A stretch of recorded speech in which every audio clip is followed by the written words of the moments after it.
What's quack-a-lacking, guys? I'm a Duck Quack here, and this is going to be the second episode in our That Much series.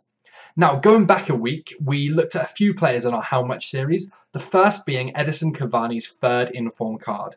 Now, at the time we looked at him, he was around 290,000 coins, basically exactly the same as what he's going for now. Now, the reason we mentioned him before was because of winter upgrades. He was an 89 rated card. Now, when his upgrade got announced, everybody sold this card and he plummeted briefly to 240,000 coins. If you'd sold previously, bought him during the crash, and now had him, you'd be about 30,000 coins in profit. So it was a good decision, but he recovered a little bit quicker than I thought he would. The second player we looked at in the episode was Henrik Mkhitaryan, and we looked at both of the inform cards. His first inform was a right mid, and his second inform a left mid.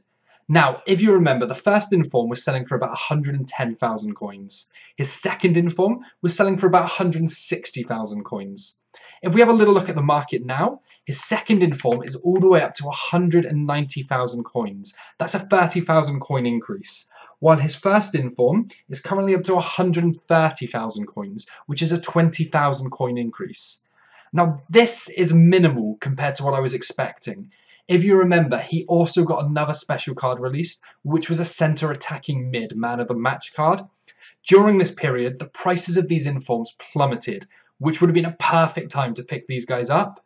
However, even if you pick them up before, you're still making huge profit, just not as much as we could have made if that man of the match card wasn't released.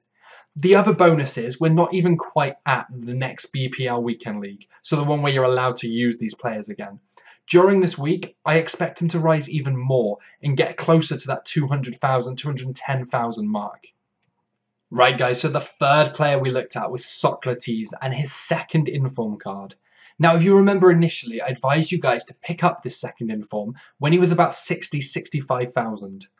Then we made the episode and he was selling for 120,000 coins, and I told you that we have to offload him now.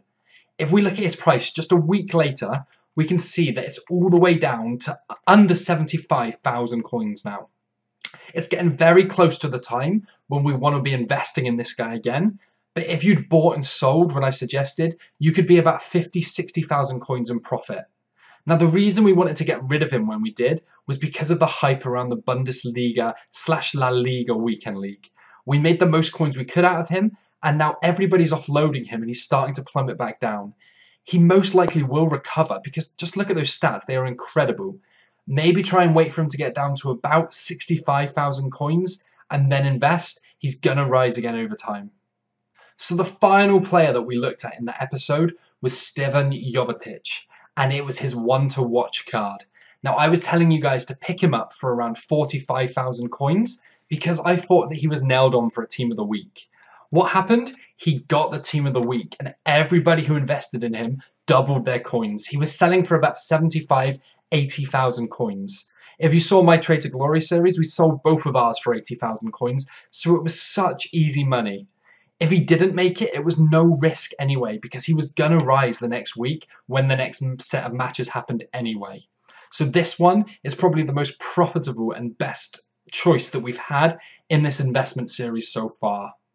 So guys, if you're still enjoying this series and you like looking back and comparing and just seeing how our investments went, if you could let me know by leaving a like, dropping a comment with any questions, and subscribing if you're new, that'd be absolutely incredible.